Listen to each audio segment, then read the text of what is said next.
જય સોમનાથ વિદ્યાર્થી મિત્રો, તત્વોનું વર્ગીકરણ અને ગુણધર્મોમાં આવર્તિતા આ ચેપ્ટરમાં આપણે છેલ્લે તત્વોનું ક્લાસિફિકેશન એટલે કે એસપીડી વિભાગ, ત્યારબાદ ગઈકાલના લેક્ચરમાં આપણે ધાતુઓ, ધાતુઓ અને ઉપધાતુઓની ચર્ચા કરી. ત્યારબાદ આજનો આપણો ટોપિક, કાલે આમ તો થોડીક શરૂઆત કરી દીધી હતી આપણે, બરોબર, અને એમાં પણ ખાસ આજનો આપણો જે ટોપિક છે એનું નામ છે પરમાણવીય ત્રિજ્યા, જેના વિશે આપણે ચર્ચા કરવાના છીએ. પરમાણવીય ત્રિજ્યા ટોપિક આજનો આપણો.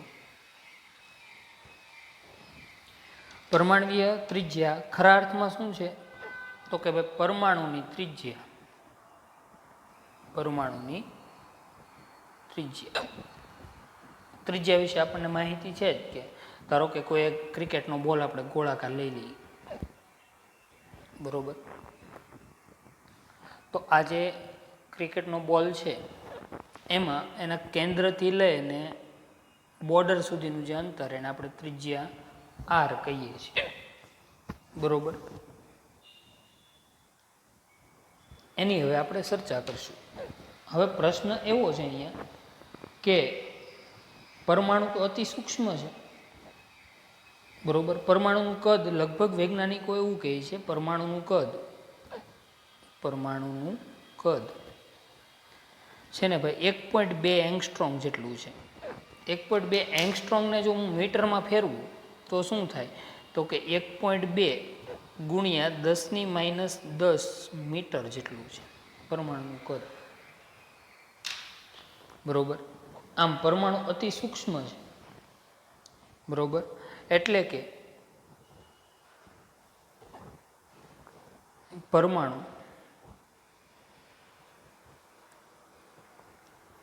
અતિ સૂક્ષ્મ,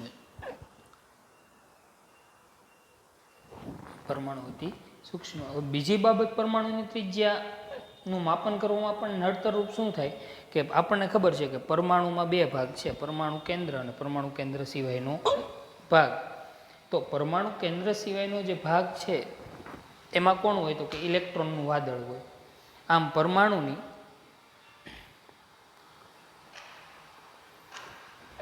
ચારેય બાજુ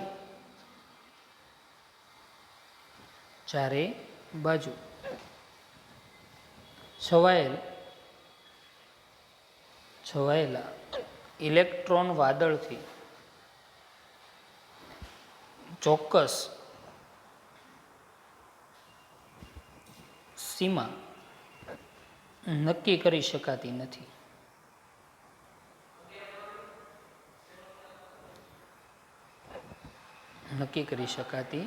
બે મુશ્કેલી, એક તો પરમાણુ અતિ સૂક્ષ્મ છે અને એક તો પરમાણુની સીમા આપણે નક્કી કરવી આપણા માટે મુશ્કેલી. જો ક્રિકેટનો બોલ હોય તો આપણે સરળતાથી નક્કી કરી શકીએ, બરોબર. અને બીજા શબ્દોમાં કેવું હોય ને, તો કોઈ એક પરમાણુ એટલે કે વ્યક્તિગત પરમાણુ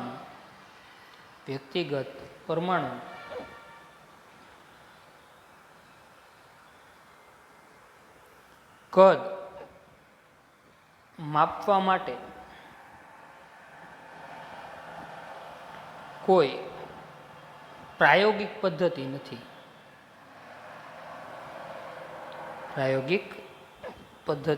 એટલે કોઈ એક પરમાણુનું કદ માપવા માટે ચોક્કસ કોઈ પ્રયોગ દ્વારા આપણે માપી શકતા નથી. આજે તો તમને એમ થાય કે તો ઉપર કેમ તમે કીધું ભાઈ પરમાણુનું કદ એટલું છે, આ ટેન્ટેટિવ એટલે કે લગભગ એટલું કદ છે એવું વૈજ્ઞાનિકોએ અનુમાન લગાડ્યું છે કે પરમાણુનું કદ કેટલું છે? તો કે 1.2 એંગસ્ટ્રોમ છે. તો હવે આનો રસ્તો શું કરવો, બરોબર? તો આપણે માત્ર અંદાજ લગાડી શકીએ કે પરમાણુનું કદ એટલું હશે. તો એના માટે વૈજ્ઞાનિકોએ એક માર્ગ નક્કી કર્યો, પ્રાયોગિક રીતે નક્કી કર્યું. પરમાણુનું કદ કેમ નક્કી કરવું, પરમાણુની ત્રિજ્યા કેમ નક્કી કરવી? તો એણે શું કર્યું? તો કે અણુ. હવે આપણને ખબર હોવી જોઈએ કે અણુ ક્યારે બને? તો કે પરમાણુઓ જોડાય શું બને? અણુ. એટલે કે બે પરમાણુ ધરાવતો અણુ હોય તો કે અણુમાં રહેલા પરમાણુ ઓના અણુમાં શું રહેલું છે? પરમાણુ. આ પરમાણુઓ છે, બરોબર, પરમાણુઓના પરમાણુ કેન્દ્રો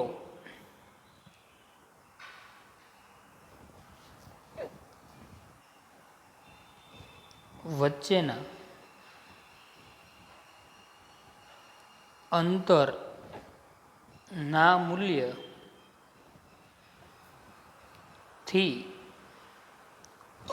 અડધું મૂલ્ય લેવામાં આવે, અડધું મૂલ્ય ને અથવા અડધા મૂલ્યને પરમાણવીય ત્રિજ્યા કહે છે. તો અણુમાં રહેલા પરમાણુઓના પરમાણુ કેન્દ્ર વચ્ચેના અંતરના મૂલ્યથી અડધું મૂલ્ય હોય તો તેને આપણે શું કહીએ? પરમાણવીય ત્રિજ્યા. તો પરમાણવીય ત્રિજ્યાની આવી આપણે વ્યાખ્યા આપી શકીએ, બરોબર. ઉદાહરણ તરીકે લઈએ, ધારો કે એક અણુ છે, ચલો X2 છે, એટલે બે પરમાણુ જોડાયેલા છે X અહીંયા, આ પહેલો પરમાણુ અને બાજુમાં બીજો પરમાણુ. તો બે બાજુમાં જે પરમાણુઓ ગોઠવાયેલા છે તેમના કેન્દ્રો વચ્ચેનું અંતર એટલે આ લીધું. ધારો કે અંતર એ છે, બરોબર, બે પરમાણુ વચ્ચેના કેન્દ્રો વચ્ચેનું અંતર એ છે, તો ત્રિજ્યા કેટલી થાય? તો કે એ બરાબર અહીંયા આટલી ત્રિજ્યા r, અને હું r કહું તો એ બરાબર શું થયું? 2r થયું. તો r બરાબર શું થયું? તો કે a/2.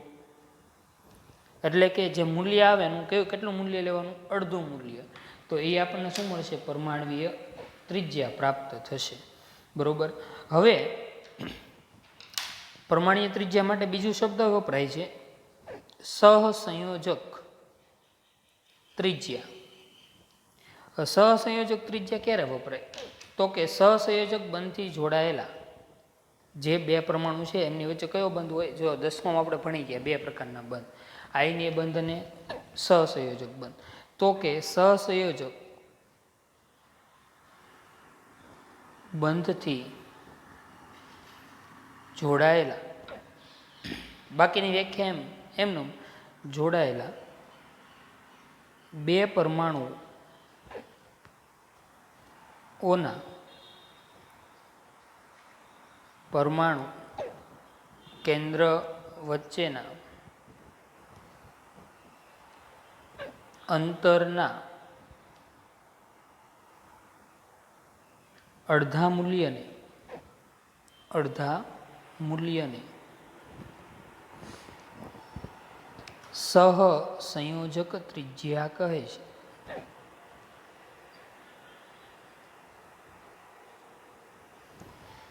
ઉપરની વ્યાખ્યા નીચેની વ્યાખ્યામાં કે બહુ ઝાઝો ફેર નથી, બરોબર. અણુમાં રહેલા પરમાણુઓ કીધા ને અહીંયા શું કીધું? સહસંયોજક બંધથી જોડાયેલા બે પરમાણુ. ફરક કેટલો છે? એટલો જ તે. આગળ સહસંયોજક બંધથી જોડાયેલા, મેં અહીંયા શું શબ્દ વાપર્યો? અણુમાં રહેલા. અહીંયા અણુમાં રહેલા બે પરમાણુઓ લઈએ તો વાંધો નહીં, શબ્દ લઈએ તો બે અણુમાં રહેલા બે પરમાણુઓના પરમાણુ કેન્દ્ર વચ્ચેનું અડધું મૂલ્ય, એને શું કહેતા હતા આપણે? પરમાણવીય ત્રિજ્યા. જો સહસંયોજક બંધથી જોડાયેલા હોય તો એ કઈ ત્રિજ્યા થઈ? તો કે સહસંયોજક ત્રિજ્યા. ઓકે, તો એનું ઉદાહરણ આપણે લઈએ. ઉદાહરણ તરીકે અહીંયા જુઓ, ક્લોરીન Cl2. આપણને ખબર છે અધાતુ પરમાણુ છે, કારણ કે આપણે ગયા લેક્ચરમાં આપણે માહિતી મેળવી ધાતુ પરમાણુ કોને કહેવાય, અધાતુ પરમાણુ કોને કહેવાય. ઓકે, તો અધાતુ છે, તો ક્લોરીનના બે પરમાણુ અહીંયા છે.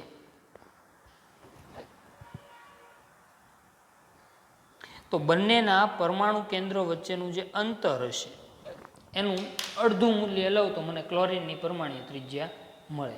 પ્રયોગ દ્વારા એવું સાબિત થયું છે કે Cl2 અણુમાં બંધ અંતર અથવા બંધ લંબાઈ, એટલે આ જે બે જોડાણ બંધ અંતર 198 પાઇકોમીટર છે. તો ક્લોરીન પરમાણુની ત્રિજ્યા કેટલી થાય? તો કે ભાઈ અંતરને મેં એ કીધું હતું, તો કે આ એ બરાબર કેટલું છે? 198 બરોબર. તો આર બરાબર મારે મેળવવું હોય તો આર બરાબર શું થાય તો કે 198/2. તેથી આર બરાબર કેટલું મળે મને? 99 પાઇકોમીટર મળે. પાઇકોમીટર એ એકમ છે. ઓકે. તો આની ઉપરથી આપણે એવું કહી શકીએ કે ક્લોરીન પરમાણુની ત્રિજ્યા, ક્લોરીન પરમાણુની ત્રિજ્યા 99 પાઇકોમીટર છે. 99 પાઇકોમીટર છે. બરોબર. ચલો બીજો એક શબ્દ એ તમારી સમક્ષ આવશે. બરોબર. અને એ આવશે ધાત્વીય ત્રિજ્યા. ધાત્વીય ત્રિજ્યા. બરોબર.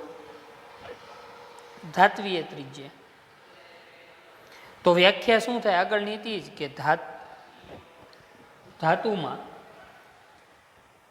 ધાતુમાં બે 5 એના બે પરમાણુ કેન્દ્ર વચ્ચેના અંતરનું કેવું મૂલ્ય? અડધું. એટલે આપણે આમ લઈએ કે ધાતુના છે ને સ્ફટિક હોય એટલે ગોઠવણી વ્યવસ્થિત હોય. ધાતુમાં પરમાણુ એક બીજાની નજીક હોય. તો કે ધાતુમાં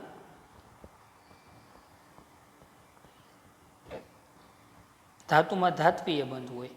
ધાતુમાં ધાત્વીય બંધથી જોડાયેલા બે પરમાણુઓના એટલે એકબીજા સાથે જોડાયેલા હોય એટલે સંલગ્ન શબ્દ પણ આપણા પાઠ્યપુસ્તકમાં વાપર્યો છે કે ધાતુના ધાત્વીય બંધથી જોડાયેલા બે સંલગ્ન પરમાણુ. સંલગ્ન એટલે આવો શબ્દ છે, સંલગ્ન એટલે એકબીજા સાથે જોડાયેલા. ઓકે. તો બે પરમાણુઓના પરમાણુ કેન્દ્ર વચ્ચેના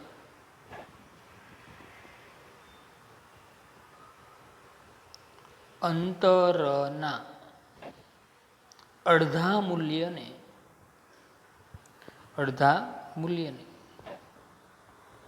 ધાત્વીય ત્રિજ્યા કહે છે. ધાતુ હોય તો ધાત્વીય ત્રિજ્યા, અધાતુ હોય તો અધાત્વીય ત્રિજ્યા, સહસંયોજક બધા એકને એક જ છે. જો પરમાણુય ત્રિજ્યા કહેવાય, સહસંયોજક ત્રિજ્યા કહેવાય, ધાત્વીય ત્રિજ્યા કહેવાય. વ્યાખ્યામાં બહુ જાજો ફરક પડતો નથી. બરોબર. તો આ બાબત ખાસ કે ધાતુ હોય તો ધાત્વીય ત્રિજ્યા, સહસંયોજક કણુ હોય તો સહસંયોજક ત્રિજ્યા. બરોબર. નહીતર પરમાણુય ત્રિજ્યા તો આપણે કહીએ છીએ, પણ આપણે બધા માટે કોમન શબ્દ જ વાપરશું, પરમાણવીય ત્રિજ્યા. ઓકે. હવે એક ઉદાહરણ આપણે લઈએ એટલે આપણે સારી રીતે સમજી શકીએ. ચલો, કોપરના બે પરમાણુઓ છે, બાજુમાં ગોઠવાયેલા છે. આ કોપરના બે પરમાણુ કેન્દ્રો વચ્ચેનું અંતર આપણને 256 પાઇકોમીટર આપ્યું. એ બરાબર 256 પાઇકોમીટર આપ્યું છે. ઓકે. તો કોપર પરમાણુની ત્રિજ્યા કેટલી થાય? તો એ બરાબર કેટલું છે? તો કે 256 પાઇકોમીટર છે. તો આર બરાબર શું થાય? તો કે A/2. કારણ કે બે પરમાણુ વચ્ચેની વાત કરી છે. ઓકે. તો આર બરાબર કેટલા થશે? તો કે 256/2. તો આર બરાબર કેટલા મને મળે? તો કે 128 પાઇકોમીટર. તો કોપર પરમાણુની ત્રિજ્યા કેટલી આવી? કોપર પરમાણુની ત્રિજ્યા કેટલી આવી? તો કે 128 પાઇકોમીટર આવી. ઓકે. તો આ આજે આપણે શેની માહિતી મેળવી? તો કે ભાઈ પરમાણુની ત્રિજ્યા છે તેની માહિતી મેળવી. ઓકે. હવે આને શેના વડે નક્કી થાય પરમાણુની ત્રિજ્યા? બે પરમાણુ વચ્ચેનું અંતર કઈ પદ્ધતિ દ્વારા નક્કી થાય? તો ખાસ અહીંયા યાદ રાખશો વિદ્યાર્થી મિત્રો કે એના માટે પરમાણુય ત્રિજ્યાનું માપન કરવા માટે પરમાણુય ત્રિજ્યાનું માપન કરવા માટે ક્ષ-કિરણ અથવા વર્ણપટ દર્શકીય પદ્ધતિનો ઉપયોગ થાય છે. એક્સરે અથવા સ્પેક્ટ્રોસ્કોપિક, અંગ્રેજીમાં એક્સરે અથવા સ્પેક્ટ્રોસ્કોપિક, આ એક મશીન આવે છે વર્ણપટ દર્શકીય પદ્ધતિ નું માપન કરવા માટે જે તમે આગળ અભ્યાસ કરશો ત્યારે આવશે. આપણે તો માત્ર નામ યાદ રાખવાના છે કે ભાઈ પરમાણ્વીય ત્રિજ્યાનું માપન શેના વડે થાય, તો કે ભાઈ ક્ષ-કિરણ અથવા વર્ણપટ દર્શકીય પદ્ધતિઓ દ્વારા આપણે તેનું માપન કરીએ છીએ. ઓકે, તો આ હતી પરમાણ્વીય ત્રિજ્યાની પાયાની માહિતી મેળવી.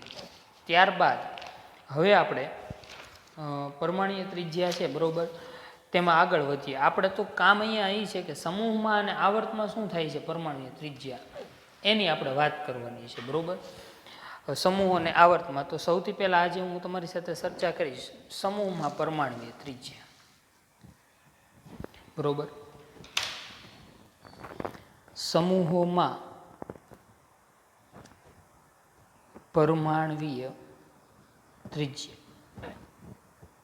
સમૂહ કોને કહેવાય તો આપણને ખબર છે, આવર્ત કોષ્ટકની ઊભી હરોળ એને શું કહેવાય, સમૂહ.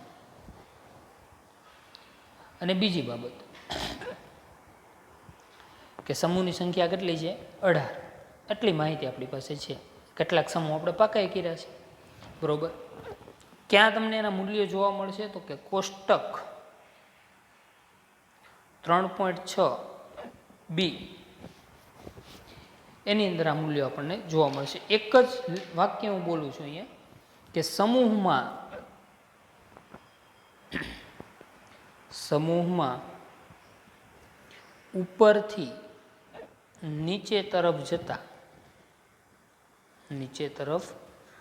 જતા પરમાણ્વીય ત્રિજ્યા વધે છે.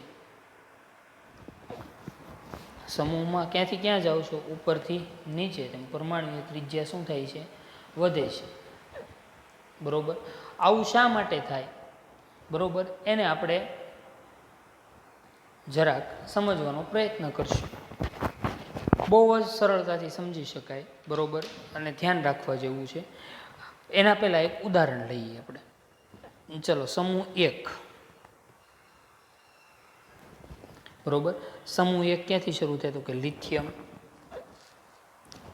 સોડિયમ, પોટેશિયમ, રૂબિડિયમ, સીઝિયમ અને ફ્રાન્સિયમ. પરમાણુ ક્રમાંક આપણને આવડે છે 3 ને 8 11 ને 8 19 ને 18 37 ને 18 55 ને 32 87. ઓકે, ચલો ઇલેક્ટ્રોનની રચના લખીએ તો લિથિયમ પહેલાં કોણ આવે, helium. Helium core 2s1, neon core 3s1, પોટેશિયમની આર્ગોન કોર 4s1, રૂબિડિયમની krypton core 5s1, caesium xenon core 6s1 અને ફ્રાન્સિયમ રેડોન કોર 7s1. આ બાબતથી આપણે જાણકાર છે. એક વસ્તુ તમને થતી જોવા મળે, હું ઉપર મેં લખ્યું છે સમૂહમાં ઉપરથી ક્યાં જાઉં છું, નીચે તરફ, તેમ પરમાણ્વીય ત્રિજ્યામાં શું થાય છે, વધારો થાય છે બરોબર. શા માટે આવું થાય છે એની વાત કરીએ. એને ક્રમના સ્વરૂપમાં આપણે યાદ રાખવાનો પ્રયત્ન કરશું. તમે ઉડીને આંખે વળગે જો, અહીંયા કક્ષાનો ક્રમ વધતો જાય. કક્ષાનો ક્રમ આવ્યો એટલે તરત જ આપણને ઓલો ચકરડું દોર્યું તો આપણે શરૂઆતમાં એ તમને તરત યાદ આવે બરોબર. ચલો એને જરાક જોવાનો પ્રયત્ન કરીએ. આ પરમાણુ કેન્દ્ર, આ પહેલી કક્ષા, આ બીજી કક્ષા, આ ત્રીજી કક્ષા, આ ચોથી કક્ષા. તો જેમ જેમ પરમાણુ ક્રમાંક વધતો જાય તેમ કદ શું થતું જાય છે, મોટું થતું જાય છે બરોબર. આવું થવાનું કારણ ની આપણે ચર્ચા કરીને ક્રમ યાદ રાખશું. ચલો, સમૂહમાં ઉપરથી નીચે જતા, સમૂહમાં ક્યાંથી ક્યાં જાઉં છો, ઉપરથી નીચે તરફ જાઉં છું. શું થાય તો સૌથી પહેલા તો સમૂહમાં ઉપરથી નીચે તરફ જતા બરોબર, સમૂહ પહેલાની વાત છે અથવા કોઈ પણ સમૂહની વાત હોય કે સમૂહમાં ઉપરથી નીચે તરફ જતા પરમાણ્વીય ક્રમાંક વધે છે, તેમ પરમાણ્વીય ક્રમાંક વધે તેમ કક્ષાનો ક્રમ કક્ષાના ક્રમ માટે બીજો શબ્દ વપરાય મુખ્ય ક્વોન્ટમાંક. આપણે બીજું ચેપ્ટર ભણીશું ત્યારે આવશે. મુખ્ય ક્વોન્ટમ આંક એટલે કે કક્ષા, મુખ્ય ક્વોન્ટમ આંક એટલે કે કક્ષાનો ક્રમ વધતો જાય છે. હવે કક્ષાનો ક્રમ વધતો જાય એટલે શું થતું જોવા મળે? તો કે કક્ષાનું કદ વધે, કક્ષાનો ક્રમ વધે તો પરમાણુ કેન્દ્રથી ઇલેક્ટ્રોન વચ્ચેના અંતરમાં શું થતું જાય છે? વધારો જાય છે. કયા ઇલેક્ટ્રોન? તો કે બાહ્યતમ કક્ષાના એટલે કે સંયોજકતા કક્ષાના. એને સારી રીતે સમજવું હોય, ચલો લિથિયમ લઉં, પરમાણુ ક્રમાંક 3, ઇલેક્ટ્રોનની રચના 1s2 2s1. આ પરમાણુ કેન્દ્ર, પહેલી કક્ષા અને બીજી કક્ષા. ચલો પહેલી કક્ષામાં 2 ઇલેક્ટ્રોન ને બીજી કક્ષામાં 1. ચલો લિથિયમ પછી સોડિયમ, પરમાણુ ક્રમાંક 11, 1s2 2s2 2p6 અને 3s1. કઈ કક્ષામાં ઇલેક્ટ્રોન આવ્યા? ત્રીજી કક્ષામાં. ચલો એનું બતાવવું હોય તો અહીંયા પરમાણુ કેન્દ્ર, પહેલી કક્ષા, બીજી કક્ષા, ત્રીજી કક્ષા. ચલો પહેલી કક્ષામાં 2, બીજીમાં 8 ને ત્રીજીમાં 1 સામાન્ય ઇલેક્ટ્રોનની રચના. તો જો લિથિયમ કરતાં કોનું કદ મોટું થયું? સોડિયમનું. કેમ? કારણ કે સમૂહમાં ઉપરથી નીચે તરફ ગયા તેમ 3 થી 11 પરમાણુ ક્રમાંક વધ્યો, પરમાણુ ક્રમાંક વધ્યો તેમ કદમાં પણ શું થાય છે? વધારો થાય છે. ઓકે, ચલો હજી એક ઉદાહરણ લઈએ. પોટેશિયમ, પરમાણુ ક્રમાંક 19, 1s2 2s2 2p6 3s2 3p6 4s1. આના બદલે આમે લખીએ argon core 4s1, neon core 3s1, helium core 2s1. આમે લખતા, પણ અહીંયા મારે એની જરૂર હતી એટલા માટે મેં લખી. બાકી આપણે તો આજે પહેલાં લખાવી છે એ તમારે યાદ રાખવાની છે. ઓકે, ચલો પરમાણુ કેન્દ્ર, પહેલી કક્ષા, બીજી કક્ષા, ઇલેક્ટ્રોન ક્યાં ગયો છે? ચોથી કક્ષામાં, ત્રીજી કક્ષા અને ચોથી કક્ષા. બરોબર, 2 8 8 1. તો અહીંયા કક્ષાનો ક્રમ વધતો જાય તેમ પરમાણુ કેન્દ્ર અને બાહ્યતમ કક્ષાના ઇલેક્ટ્રોન વચ્ચેનું અંતર વધતું જાય. બાહ્યતમ કક્ષાનો એટલે કયો થયો? સંયોજકતા ઇલેક્ટ્રોન, સંયોજકતા ઇલેક્ટ્રોન થયો બાહ્યતમ કક્ષાનો. બરોબર, તો સમૂહમાં ઉપરથી નીચે તરફ જતા પરમાણુ ક્રમાંક વધે તેમ કક્ષાનો ક્રમ વધતો જાય છે અને તેથી પરમાણુ કેન્દ્ર અને સંયોજકતા ઇલેક્ટ્રોન, સંયોજકતા એટલે બાહ્યતમ કક્ષાનો, યાદ રાખશું.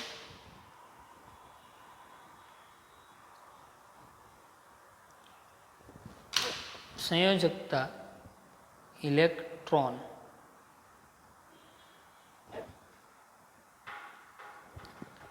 વચ્ચેનું અંતર વધે છે. હવે અંતર વધે છે, તમે જોઈ રહ્યા છો. અંતર જો અહીંયાથી આ અંતર જુઓ, આ અંતર જુઓ અને આ અંતર જુઓ. કયું અંતર વધારે? તો કે પોટેશિયમ. બરોબર, અંતર વધતું જાય છે અને તેથી શું થાય છે? તો કે ભાઈ તેથી પરમાણુ નું કદ વધે છે. પરમાણુનું કદ વધે તો શું થાય? તો કે પરમાણુની ત્રિજ્યા વધે છે. પરમાણુની ત્રિજ્યામાં શું થાય છે? વધારો થાય છે. તમે જોયું વચ્ચે મેં એક જગ્યા ખાલી મૂકી. હવે આવું શા માટે થાય ભાઈ? કેન્દ્રથી ઇલેક્ટ્રોન દૂર શા માટે? કે ઇલેક્ટ્રોન ને કેન્દ્ર વચ્ચે આકર્ષણ બળ છે ને, તો આવું શા માટે થાય એટલું બધું દૂર? તો એની માટે આ જે વચ્ચેના જે ઇલેક્ટ્રોન છે ને, બરોબર, એ બાહ્યતમ કક્ષાના ઇલેક્ટ્રોન એટલે કે સંયોજકતા ઇલેક્ટ્રોન અને પરમાણુ કેન્દ્ર વચ્ચેનું આકર્ષણ બળ ઘટાડે. આકર્ષણ બળ ઘટે એટલે કેવો ઇલેક્ટ્રોન જવાનો? દૂર. ફરીથી હું બોલું છું કે આ સિવાય બીજી કઈ બાબત એક અસર કરે? એક તો કક્ષાનો ક્રમ તો વધે, બીજી બાબત કે પરમાણુ કેન્દ્ર અને બાહ્યતમ કક્ષાના ઇલેક્ટ્રોન વચ્ચે રહેલા જે ઇલેક્ટ્રોન છે ને એ ઢાલનું કામ કરે. એટલે એ શું કામ કરે ખબર? પરમાણુ કેન્દ્ર અને બાહ્યતમ કક્ષાના ઇલેક્ટ્રોન વચ્ચેનું આકર્ષણ બળમાં શું કરે છે? ઘટાડો કરે છે. બરોબર, આ બાબત ખૂબ જ અગત્યની છે. આમ થવાનું કારણ એ છે કે આંતરિક સ્તર છે, આંતરિક કક્ષામાં ભરાયેલા ઇલેક્ટ્રોન છે, બરોબર, આંતરિક કક્ષામાં ભરાયેલ ઇલેક્ટ્રોન પરમાણુ કેન્દ્ર અને સંયોજકતા ઇલેક્ટ્રોનનું આકર્ષણ ઘટાડે છે. બહુ જ અગત્યની બાબત છે અને એની વિશે આપણે આગળના લેક્ચરમાં પછી ચર્ચા પણ કરશું કે ભાઈ આ શું છે ભાઈ વચ્ચેના ઇલેક્ટ્રોનને શિલ્ડિંગ અસર કહેવાય, બરોબર. એની આપણે આગળના ક્લાસની અંદર ચર્ચા કરશું. આજના દિવસમાં એટલું યાદ રાખો, સમૂહમાં ઉપરથી નીચે તરફ જાઓ તેમ પરમાણુ ક્રમાંક વધે, પરમાણુ ક્રમાંક વધે તેમ કક્ષાનો ક્રમ વધે, તેમ પરમાણુ કેન્દ્ર અને સંયોજકતા ઇલેક્ટ્રોન વચ્ચેનું અંતર વધે છે. આનું કારણ આંતરિક કક્ષામાં ભરાયેલા ઇલેક્ટ્રોન પરમાણુ કેન્દ્ર અને સંયોજકતા ઇલેક્ટ્રોન વચ્ચેનું આકર્ષણ ઘટાડે છે અને પરમાણુનું કદ વધે તેમ પરમાણુની ત્રિજ્યામાં પણ શું થાય છે? વધારો થાય છે. તમે કોષ્ટક 3.6 બી છે એની અંદર જોઈ શકો છો, બરોબર. અહીંયા એને આપણે બુકમાં પણ સમજવાનો પ્રયત્ન કરીએ. જો સમૂહ પહેલો, લિથિયમની પરમાણુ ત્રિજ્યા 152 કેટલી થઈ? સોડિયમની કેટલી થઈ? 186, પોટેશિયમ 231, રૂબિડિયમ 244 અને સેઝિયમ 262. ઓકે, તો આજના દિવસે આપણે જે પરમાણુ ત્રિજ્યાનો ટોપિક શરૂ કર્યો છે એની આગળ આપણે પાછી ચર્ચાઓ કરશું. ઓકે.